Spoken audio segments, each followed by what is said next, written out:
alaikum, and welcome to another episode of the Habibis, three Arab game developers drinking good Arab tea. I'm your host for today, Osama Darius. I'm Rami Ismail. وأنا فوزي مسمار. So, how about we kick it off to you, Fauzi? What have you been doing this week? So I finally managed to finish Resident Evil 8. Oh, Ooh. you've been working on that for a while. Yeah. I would have finished it much quicker, but seriously, a very dark game in sunlight has been quite the challenge. I've been trying to find I get 3 hours of darkness, and I use those to play Resident Evil because the other game I'm playing quite colorful. I'll talk about that in a second. That I can play at any time of the day, but Resident Evil has been a struggle to kind of find the right time to play. But So would you say that Swedish mode is the difficulty above Nightmare? I would say if you have survival horror games, save it till winter, which is in 3 weeks. But for now, play all the colorful games if you can. Right. But yeah, it's so Resident Evil 8 is done. And you know what? I know that I spoke about it quite a bit in this podcast, but I'm happy that now I can come back and look at it because there's something super interesting about this game. And I'm going to go into slightly spoiler territory, unlike me, but I think it's important for the structure of how this game works. So if you don't want to get spoiled, skip to the other game in the footnotes. You got here's your 2 seconds of warnings. Do it now. So the village in the title is actually a hub. The game is quasi open world. And when I say quasi open world, it's not open world. It's not open world at all. It's kind of linear, but you need to defeat several bosses. And the village is the section where you need to come back to once you've obtained the item that will unlock the other area of the village for you to go and defeat the other bosses. Would you say it's a similar structure to God of War 2018 where you have to keep going back in the middle and then you go to a different world? I'd say it's definitely inspired by that. Okay. But I think God of War was a lot more open. Even less open than God of War. Okay, less open than that. So it's a lot more linear. So you can't go to that area before you unlock that area, for example. Mm-hmm. Yeah, you can't defeat boss number 3 before boss number 2. It's not that level of open. Mm-hmm. But there are, once you've defeated a boss, you can go back to a previous area and now you can obtain treasures or things that you couldn't obtain beforehand. So there's more reason for you to go back. That almost sounds like a Metroidvania. Yeah, but a Metroidvania is a lot more complex. This is still more linear than that. So it's like a children's Metroidvania for adults. For adults. It's so you always know where you need to go next. Unlike a Metroidvania, you need to open the map and see, all right, where was the area that I didn't explore and then try to go back there. This game kind of guides you towards that. But it's a lot more linear. The other interesting part about this game is that the 4 bosses, the tall lady that the internet loves is one of them. Right. There's 4 of them. Each one of those sections of the game plays completely differently. For me, it's almost like they grabbed a section, gave it to a design lead, and they were like, you can do whatever you want with those mechanics. So, but did anybody make a racing game? No racing game. No sports game either. Like I said, you have to use the same mechanics. So, okay. But it's still it's a first-person game. There's a gun, and you have to walk around, blah blah blah. But there's one section, it's a dollhouse. The minute you walk in, you lose your gun, and it plays a lot more like Amnesia would. Mm-hmm. Okay. Another section, you walk in, and there's a lot of ammo. And you grab that, and then you're shooting hordes of enemies, and it's an action game. Okay. Another section is very reminiscent of the first Resident Evil. It's actually in a mansion, and you need to find keys and solve puzzles and backtrack. So each one of those areas is smaller and self-contained, and it has its own identity to some extent. Do you feel that even though they're vastly different, do they still feel like they belong in the same world? Like it's the same game, or does it really feel like you're changing games each time? And they belong into the same world. I definitely still feel that, but it does feel sometimes a little bit inconsistent in that way. I But see. at the same time, it keeps it fresh. Right. It's not bad inconsistent. It's Yeah. not bad inconsistent, but like there are highlights compared to like how do I say this? So like the since I gave the spoiler warning, I can say this. So like the dollhouse, for example, for me is a standout moment. I would say it's probably some of the best in the game. But like the area after that, when it's just you need to walk through and shoot people, then it's a lot less interesting. Right. And they're very close to each other, so that inconsistency is apparent. It still plays really well, but you get to feel a little bit of difference there. Right. But that's Resident Evil. It's in the books. Okay, so you've been playing that at night. Until that at night. What are you playing during the day? Are you playing anything during the day? I'm playing a very similar game called Chicory, A Colorful Tale. Oh, that's exactly Resident Evil. It sounds similar. It's it's an indie game. I'm playing this on Steam. Right. You play in it's hard for me to define what it is. It feels very Zelda-ish to me, in which like you awaken in the area, then you're handed the Master Sword, and in this case a paintbrush, and you're off to save the world. The world is devoid of color, and you have a paintbrush that you can use to paint stuff. And how you paint stuff, you end up either doing some really funny moments that you have with NPCs, which I think is quite charming, or use them to solve puzzle or to help you traverse the world generally. Super funny, super fun game, amazing soundtrack, and like a very charming cast of characters and a standout art style. Right. Like super super nice. I would urge people to Google it, at least if they don't want to play it, just because I think the art style is very nice to be referenced. Right. No, I mean I love that game a lot. It was published by Finji, developed by Greg Lobanov, and the music was done by Lena Rain, who you might know from Celeste. Oh, she did as well. Celeste. Right. Yeah, I think the game was originally when I first heard of it, it had a different name. It was what was it? Draw Dog, I think, or Paint Dog or something. That makes sense. It's a dog with a paintbrush. Right. Yeah. It grew really well, and it's such a lovely game, and I love how you use the brush both to solve puzzles, but also just to paint things. Yeah. You don't really have to do, like, if you just want to paint a thing, something that you can just paint. Yeah, you can make the game look the way you want it to look, really. Right. Yeah, incredible. It looks gorgeous. I just have one question about it. Would my 7-year-old be able to solve the puzzles on her own? Do you think that it's too difficult? 7-year. So none of the puzzles I've faced right now are too demanding. She's really good at video games, and she's really good at puzzle solving. I think she'll be able to solve most of those puzzles. You might need to read some of the stuff for her, but even like I think. Oh no, she reads. She reads really well. She writes even. She writes movie scripts. I should share some with you sometimes. Yeah, she's okay. She's a very very bright kid.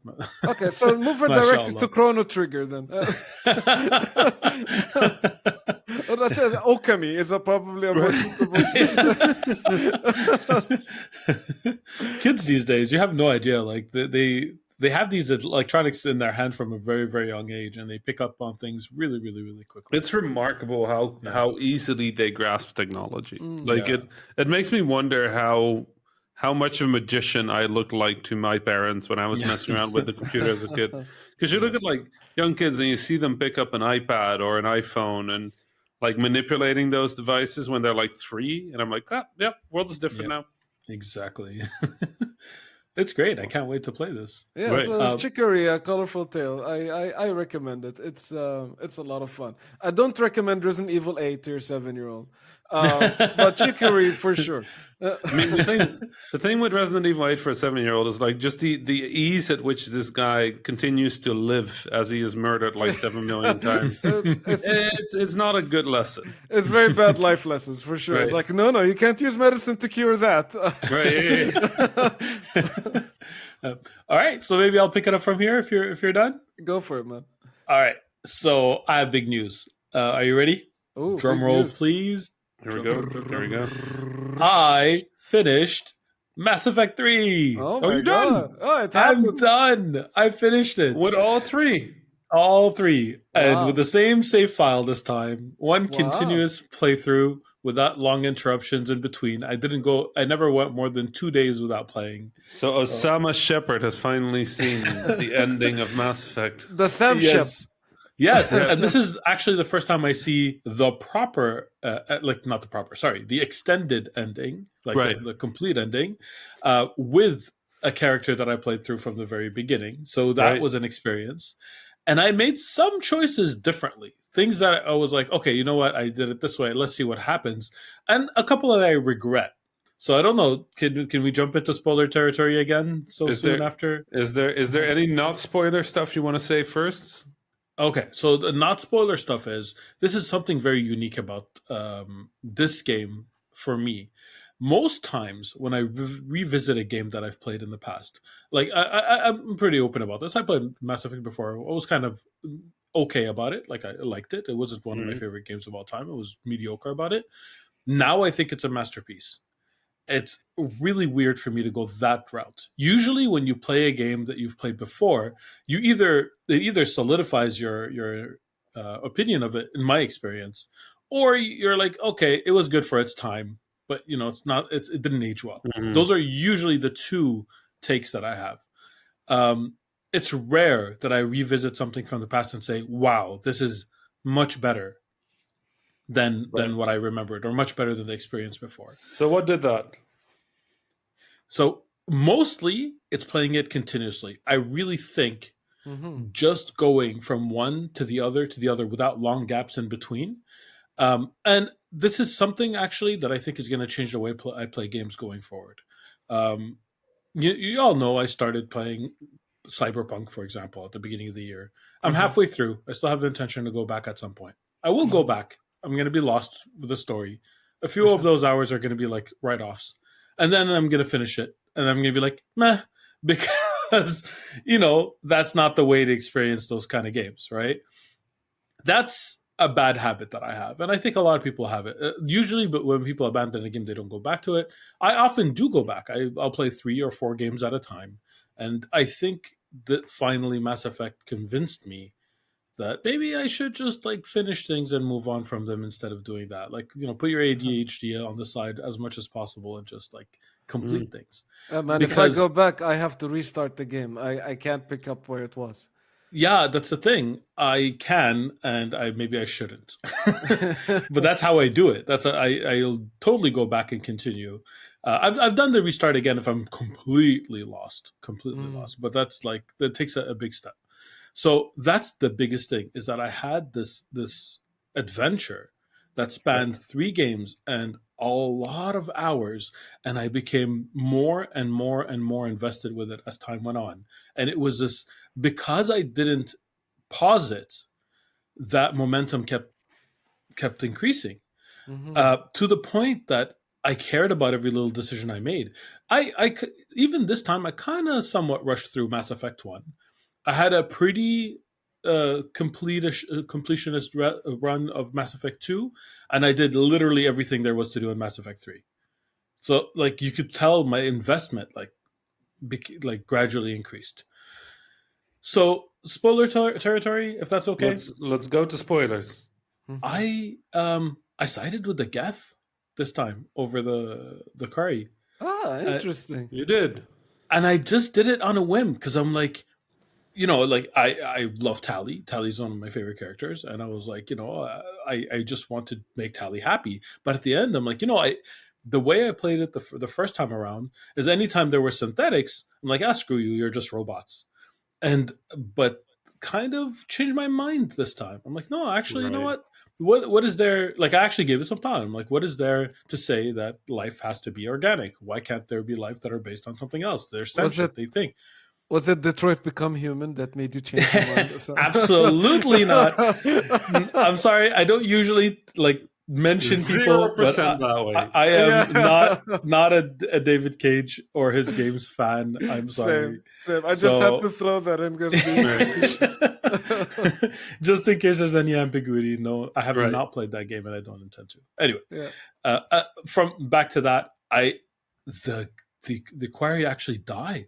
The Geth, the Quarians, they actually die. The Geth are the ones who join you on your final. Mm-hmm. What the hell? I didn't expect that. Do you want to know even worse? What? You can save both of them. What? How? I didn't know that. Mm-hmm. Okay, the first time around, I didn't. The second time around, I made the opposite choice. I can't even figure out how you could potentially. Anyway, so Mass Effect 2, all my crew members survived. Right. Mass Effect 3, I couldn't save, or I couldn't figure out how to save everyone. The last Mass Effect 2, it felt pretty easy. You save you find the character, you do their loyalty mission, and then you just make a few pretty obvious choices in the final mission, and everyone's alive. And I was super happy that everyone survived. Right. Mass Effect 3, I tried to play the same way, and I lost a few people. Right. And Tali being one of them, and Miranda being the other. Didn't say that. It was actually very emotional. I was really, really sad. I really wanted to save these people. Like, especially Miranda grew on me. At the beginning of, similar to Ashley, you don't like her, and then she has like an arc, and then she leaves the Cerberus. And then you still don't like her, but you like her better. Yeah, but they grow on you. You know, you know what I mean? I get it. I know you get it. I know you're just teasing me. Mass Effect 3 Ashley is okay. Yeah, she is. She had an arc. She's better. But I absolutely loved it. I agree with your take that the Citadel was better played at the end. I agree that it's actually a more meaningful ending than the last ending. To be quite honest, I actually when I played the ending, I couldn't really figure out what was new, like what was extended and what wasn't. It was not that really big of an impact. Like in terms of change, but the choice of story, I paused, and it took me, like, you know, when you the final choice that you make at the end, it took me maybe 15-20 minutes with the controller down to decide what I wanted to do. I didn't know, and I ended up making a choice and then going on YouTube and seeing the other two because I couldn't. I was like, I couldn't sleep before finding out what choice I made and what was good or bad. And the first time I played the game, I chose Destroy. And I almost made the same choice again because that's the choice that feels right, because the entire time they are the robots people, the Reapers are the antagonists, so you're like, of course I want to wipe them out. This time I chose the whatever combines the one synergy one. Whatever that one. That synesthesia, something with sin, and it was presented as a good choice, but at the end I felt icky about it. I just made a choice for like every living organism. Who gives me the right to do that? I mean, I've heard that argument before, and I don't think I agree with it. But it's also entirely fair for it to be your thinking about it, right? Mm-hmm. I kind of feel like for each of them, the repercussions for the universe are so enormous that you touch every life anyway, right? We're blowing up the mass relays, which means that international, like intergalactic trade is coming to a halt. Like entire colonies are completely separate from their supply routes, from like whatever ending you pick. If you think too much about the ending of Mass Effect, it's shit either way. Like it's not a bad ending, it's just you don't get to walk away from something like this without repercussions, right? Agreed though that the green ending is probably the most invasive one in the entire game. Right. Yeah. I don't think it was bad. I think all the endings were good in their own way, and I like that they were all left for interpretation. Right. Right. But the thing is, that choice was so difficult. That's the point I was trying to make. Yeah. Because I was so invested all of a sudden in the world and all the characters, and this wasn't a short, twine text 20-minute text adventure game where you're just making choices and you don't see the results. This was I don't know how many hours I put into this at this point. Was 60-hour, I guess. Probably Adventure, close maybe to more. 90. It's about 30 per. Yeah, so probably something like that. Like I invested a lot of time and a lot of emotional energy in this, and now I'm going to make a choice that's going to change the entire world. It was phenomenal. Like honestly, life changing. The game elevated to a masterpiece for me. I will not forget it this time around. And I'm actually starting to question whether I should go back and visit. There are all these gems that people hold in highs, like all these games that people are like, Right. this is one of my favorite games of all time. I played them like in bits and pieces, and I'm like, yeah, meh, they're okay. I'm almost thinking to go back and like revisit some of those, just play them in one sitting, or the equivalent of that would pass in my life and see it. Yeah, that's it. Go for it, Rami. Wow. What did you do this week? Oh boy, what did I do this week? I watched Loki. So did I. What do you think? It's good. Yeah, I watched 4 and 5 because we're recording this a little later than normal. Shall we talk 4 and not 5? Shall we keep 5 for next time? Sure. Okay. I thought 4 was incredible. Yeah. That was some, like, because I didn't like 3 that much, right? I felt it was dragging out a bit, and I didn't feel the storyline was that important. It gave us some time with Sylvie and Loki, but it didn't feel like it amounted to much. And surely enough, episode 4 starts with, okay, so that we're just done with this now. Yeah. But then 4 just picks up and it does not stop. Like No. it just keeps going, and it just keeps pushing. I think one of the luckiest things I have had with this episode is that somebody on Twitter said that there's an after credit scene. Yeah. Right. Yeah. And I none of the previous one had an after credit scene. I think none of them had. None of them did. No. It was the Yeah, only so one. like this one was, like if I haven't seen that comment, I wouldn't have waited, and that was like I think a pretty cool moment. Right. Actually. Yeah, it was well done. Yeah, it was really cool. I actually wait every single time. Yeah, I do the same. Yeah, when it comes to the MCU, I take no chances. I wait until before the text credits scroll, and then I fast forward to the end and see if there's anything that I'm missing. That's it. No, I just thought it was really well done. Character building, really well done. Sort of like the sort of central twist as to how things start falling apart is really well done. Yeah. The repercussions for the main characters are really well done. Just everything worked. Everything pushed forward. Yeah. And just super good music also. Oof. And there was that sad, heart wrenching moment at one point where you're like, "Oh no." I was sad multiple times through that episode. Like they play things really, really well. Owen Wilson continues to be my favorite thing about this show. Oh yes, so good, so good. No wonder 3 was my least favorite episode. There was no Owen Wilson in it. Every time there's Owen Wilson, we're like, sheesh. Yeah, Amazing. no, and like again, not to downplay the other actors, because every single one of them is bringing like top level acting. Tom Hiddleston bringing like Loki's character acted so well. Sylvie's character acted so well. But also a lot of the Hunter B-15. Yes, she's acted incredibly well. Incredibly well. Yeah, you feel it. The judge Renslayer, even though it's a character that mostly is like somewhat mysterious and stern, even that comes across really well. There's like a sort of like deceptive warmth around her. Yeah.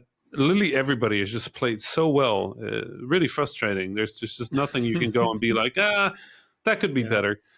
I don't know what I would do better about this. No. It's just good. It's very good TV. It's going to have a huge impact on the MCU. I'm sure of it. The stakes are high, and it's setting quite a high bar for Right. like MCU TV shows in general. For sure, I had a great time with it. Did you see the trailer for the What If TV show? No, Okay. I haven't.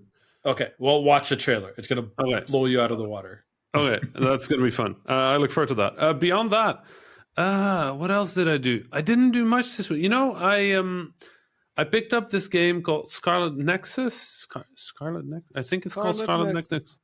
Bandai Namco. It's a hack and slash. It's a hack and slash. Where are you playing it? Switch? PS5. PS5. Here's the thing. It's a very serviceable game. Right? You play it. It's good. It's just good. But there's nothing there that makes me love it. And there's nothing there that made me super invested.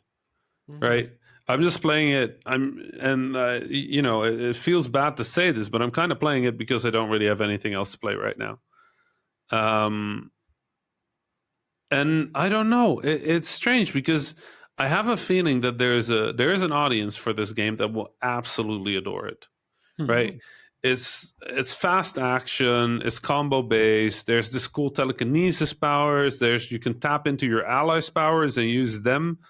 The story is like plot twist galore. It's anime everything basically. Okay. There's two main characters with two separate campaigns that like presumably overlap because they're two characters that meet each other throughout the story. It's you're making it sound phenomenal. You're making it sound really so good. far sounds great. So that's the thing, right? Like everything about the game sounds good. And then you play it, and then it's okay. Interesting. And I can't place what it is. Maybe it's the structure. Maybe it's because the combat is good, but you know, I like weighty combat, and I don't mean like Dark Souls weighty. I don't mean like I press a button and there's like a 3-second spin up animation for my attack. I like when I press the button, something happens, right? And telekinesis is really cool, and the sort of like the combat system and like the different bars that you're managing and all that. Just really well done. But then every time I hit something, you know, the sword just kind of goes through the enemy. Okay, nice. Right? It doesn't feel like I'm hitting anything. So I'm just... It's a Devil May Cry style game, would you say? Yeah, it's Devil May Cry-ish, but Devil May Cry still gets a sense of impact, right? And this one kind of doesn't, right? So the moment to me is just kind of meh, but then their big attacks are like really cool, so I just kind of keep going. I'm having an okay time with it. The director of this game is Kenji Anabuki, and he's known mostly for the Tales games. Right. Oh, okay. And you know what? That doesn't surprise me at all. It feels like an anime version of a dark sci-fi Tales. Okay. No, it's like I said, it's not bad. I'm having a very okay time with it, and I would recommend it to anybody who needs to play a big video game, but doesn't have anything else to play. Then beyond that, I had an Egyptian visitor, which was fun. Dropped by because they were on a transfer to Egypt, but they had a long transfer in the Netherlands, so we did a very socially distanced meetup, and that mostly meant that we played some Captain Tsubasa or Captain Majid, obviously. We played some Mario Tennis. Both of them very good. It was fun. This is also a game developer. They're working on a game called Renane, which is a beautiful, really cool pixel art sort of speedrunning platformer. How do you spell that? I want to Renane, Renaine. Okay. Really lovely Egyptian dev, and just read this. Oh, it's very like it's good. It's genuinely good. I've played that demo in different versions over the years, and the developer, he's just not somebody who's going to let any detail slip by, right? So it's taken very long to develop, because that's the flip side of caring about every detail. Yeah. But it was just fun. It's fun to just be two Egyptians sitting on the couch yelling at Captain Majid. Like just how animated it's like. Obviously, soccer is sort of like we obviously sort of like jumped into like Ahli and Zamalek. In Egypt, the two biggest soccer teams are like Ahli and Zamalek. But we were both Ahlawi, so we're good. It's very rare to meet a Zamalkawi, really. I mean, unless you're in like the Zamalek neighborhood in Cairo. I don't know. I'm a Halawi. We have one. I have one cousin in the family or nephew, whatever the English word is. Yeah. My auntie's son. I think he's the only Zamalkawi in the entire family. So whenever we would watch a soccer match, he would have to go sit in the other room. And if Zamalek would score in an Ahli Zamalek match, then he would be expected to not be too loud about it, because otherwise we'd just yell. It's actually funny you said that. I had a eye doctor appointment earlier this week, and my doctor's Egyptian, and I walked in, and at one point he said Ahlawi. I said, no, Osama. He's like, no, Ahlawi, and he's pointing at me. And I'm like, I look and I'm wearing my red polo shirt. Right. I thought he mixed me up with someone else. It took me a sec to like. So you said it now, and I'm like, yeah, there you go. Soccer's on the brain. When it comes to it's always on the brain. Yeah, in the Middle East, soccer teams are a huge thing. Yeah, and like it determines if we're gonna be friends or not. If you're Ahlawi or not in Egypt. If you're Zamalkawi, we're just gonna. There's a higher bar to friendship. The funniest thing is that so Jordan is kind of the same in terms of like how much into football people are, but our Jordanian team is so terrible. We will never make any like World Cup or anything like this. We've done okay in like the Asian tournaments, right? But like we've never like even came close to like being in the World Cup or the Euro or whatever. Egypt has done okay for itself. I mean, we guys got to the World Cup a bunch of times, right? As well. But we play Africa Cup, right? And in Africa Cup, I think we're probably the team that has won it the most often. Yeah, like we do good. Although I will say, when I was growing up, there was a definite like sense of pride about the Egyptian team, and we had like our defense was a wall, right? Our goalkeepers, our defenders, like it was hard to score against Egypt, and occasionally we would score, and as long as you keep that up, you win matches. That nobody scores against you, you score every now and then, khalas, you win. But when that wall kind of came down, it became a little harder. Egypt still outputs great developers, great soccer players, also developers actually. But they don't stay in Egypt. Yeah, we got Salah, right? Salah, yeah. He's like the biggest superstar in the Middle East right now. Right. I mean, not just in Egypt. You say Mo Salah, and it's now we're friends, even if you're a Zamalkawi, right? I think like all of Egypt now watches the English league just because Salah plays there. We frequently watch by proxy, though. Yeah. Wherever there's an Egyptian, that's our team. Yeah, exactly.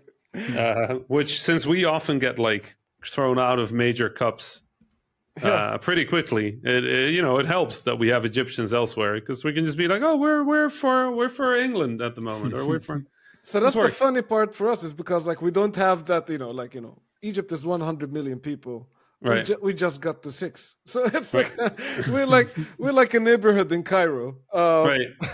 So like but we like football is like a huge part of the culture. So what Jordanians tend to do is that whenever there's like an international football event, each Jordanian would pick an international team, and then they will say like, I am from that. So like there's Jordanians that say we're German, or we're English, or we're Argentinian, or we're Brazilian. And then when the World Cup happens, it's like people are like wearing the Jordanians have never even been anywhere near Brazil.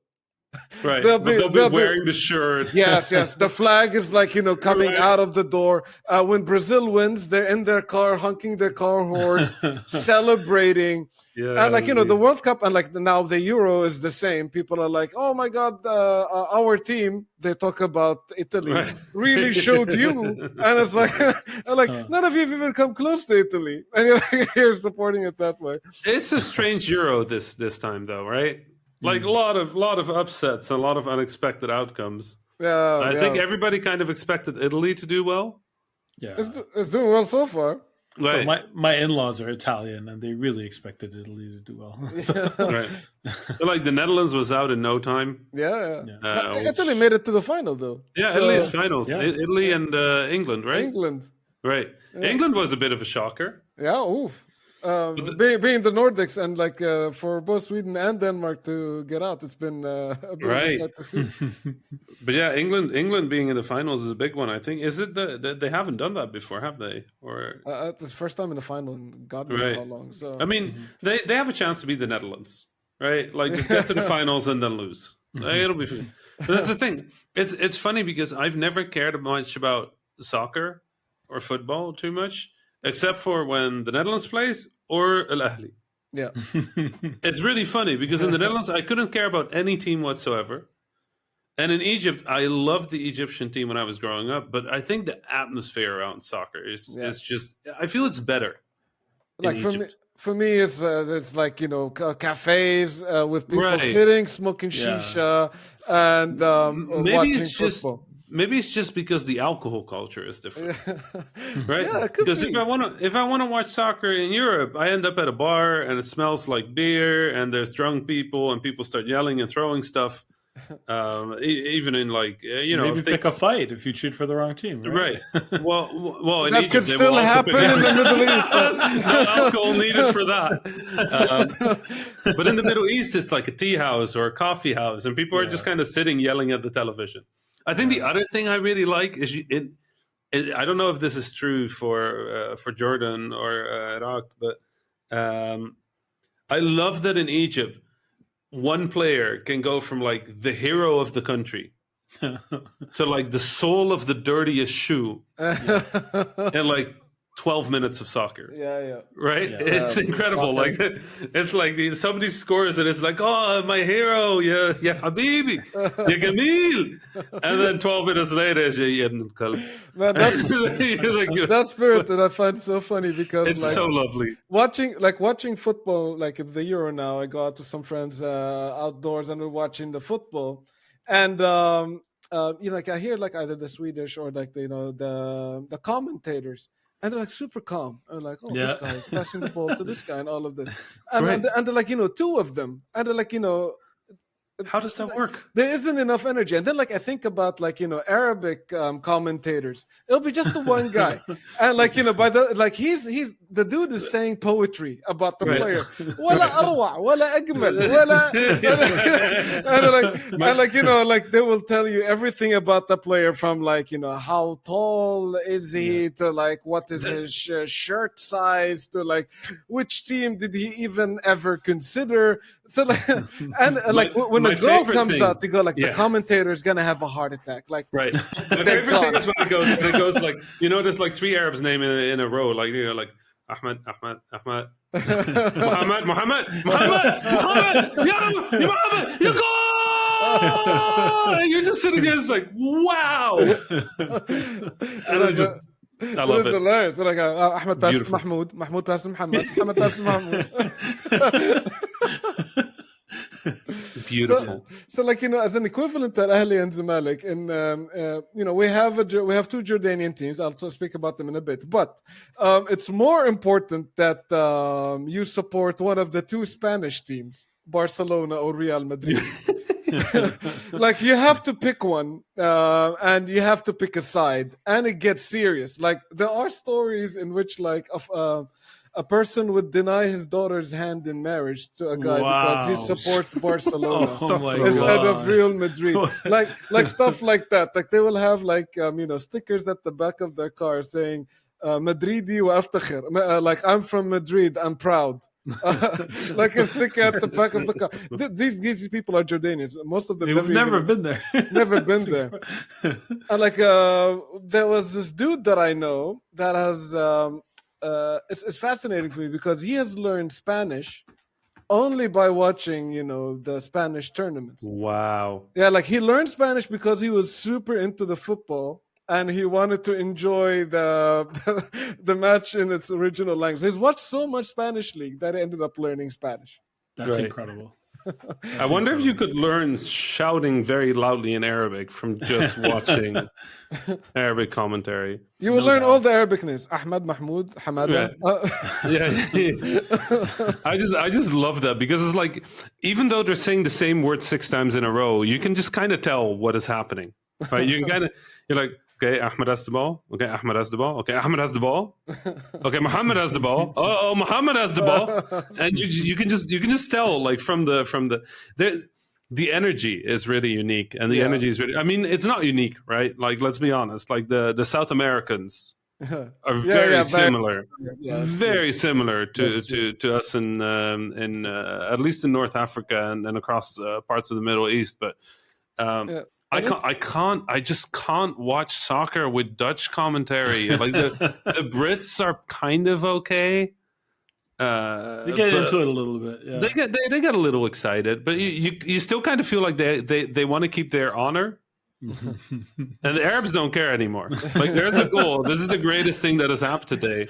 It's the best. And the other thing I love is, even when it's a goal against us, if it's a pretty goal, they get the same treatment.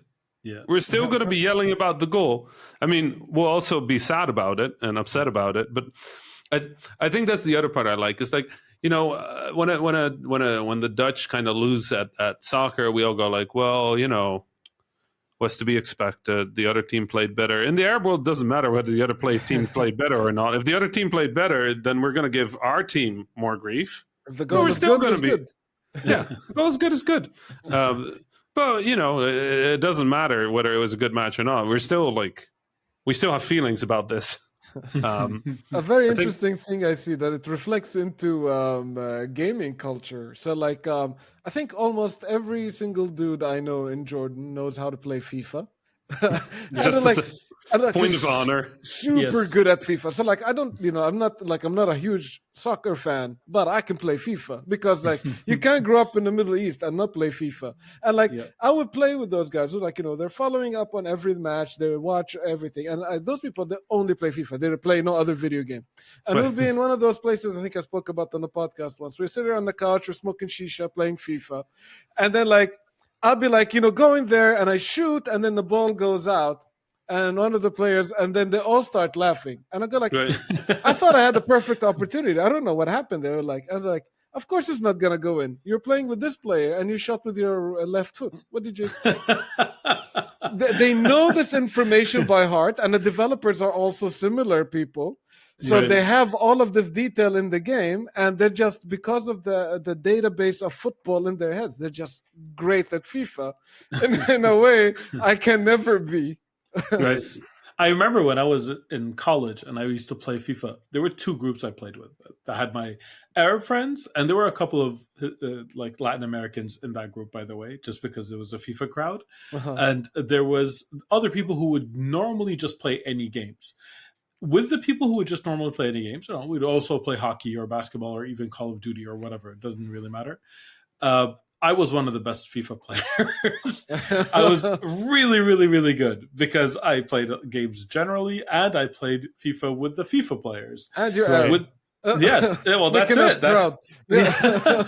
But when I play with the Arabs and the Latin Americans, I was by far the worst. Right. I don't have the dedication that they have. I don't have the practice that they have. I'm generally better at all other video games than they are, but not FIFA. Right, you're like me in Smash. Yeah, probably. I'm good with Smash if you're unaware that Kirby is bad in the meta. If you know that my character is bad in the meta, then I'm gonna get destroyed. I don't know. I have lots of good memories about soccer growing up, like with the family sitting around or going to the stadium or watching a TV. Like, the other thing I loved, and it's a weird thing, right? in my family, we've noticed among the kids, we've noticed that whenever we cross in front of a television, we announce it. Even to this day, right? Whenever we get up and we want to walk in front of a television, we go, sorry, I'm just going to go to the bathroom, or, I'm going to grab a snack or something. And I've noticed that other people don't do that, right? They just pass. They just go in front of the TV. It takes 1 second, right? And we realized it's because when my dad was watching soccer, if we walked in front of the game, and like 3 seconds later there was a goal against us, he would blame us. Right? He'd be like, "Oh, if you hadn't walked in front of the TV, there wouldn't be like that." And it was that kind of thing where I think the Egyptians believe in superstitions plus their care for soccer creates some very interesting, unique circumstances. Oh my god, that's incredible. But it was really funny. Like, don't talk during the match, don't walk in front of the TV during the match. You just kind of get these behaviors where you're like, okay, I'm just going to go upstairs and not be involved in any of this. I will have my Game Boy. I'll have a good time. Bye. And football for me is like serious. It's one of those telltale signs that you're in an Arab neighborhood in any city in the world. You start to smell shisha, and then lo and behold, there's a cafe, people outside.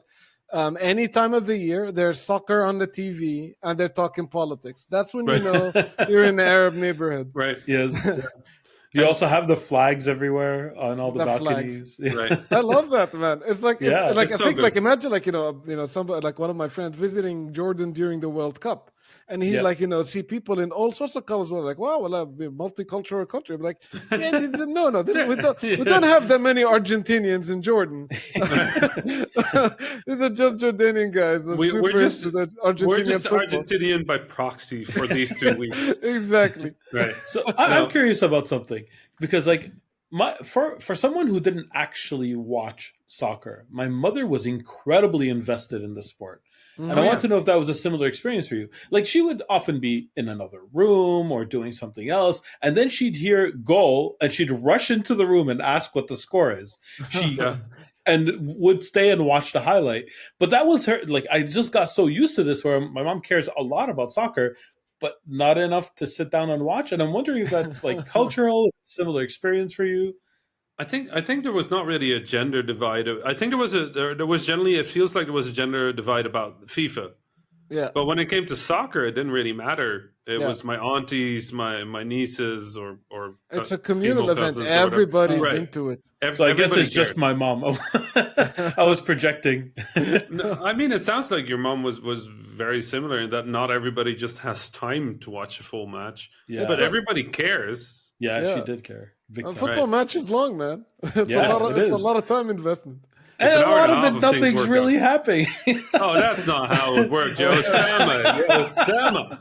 You need to listen to some matches with some Arab commentary. There's something happening we're yelling about every minute of the match. There's a lot happening, even if there's no goals. The Arab commentator will make sure that you're entertained. I think they're like the original shoutcasters, really. Right. They're shoutcasting the soccer game as it's happening. And they're good at shouting. Oh, really good at shouting. No, I think the thing with soccer, and I think that's hard to explain, is because there's a bunch of very arbitrary rules, like the offside rule, and the foul system is a little weird, and we've got all the diving and people pretending that there's a fault, and now we've got the VAR. There's a lot of like sort of obscurity that people attribute to soccer. But it's kind of a mix between a game of attrition and a game of strategy and a game of whoever can kick the ball hard enough that it catches on fire and goes through the goalkeeper. Yeah. Right? I think you're mixing that up with like... I don't think so. I think that's actually exactly how it goes. Or FIFA Street. I think FIFA Street also has that mechanic. But it's just it's a very interesting thing to see, because very often matches get lost because of a coach error. Yeah. Right. Yeah. Or a substitute error, or just one player sort of like falling too far back or coming too far forward. I think what I like about soccer is that at any given point, anybody can be the hero. Yeah. And everybody can be like the person who, messes it up. Yeah. Because of that, it just, there are definitely bad soccer matches where you're just watching, you're like, what are we doing? And the Netherlands are really good at soccer matches like that. Yeah. Just kind of kicking the ball backwards for the entire match. Yeah. And teams have their own like personality and how they play style. as well.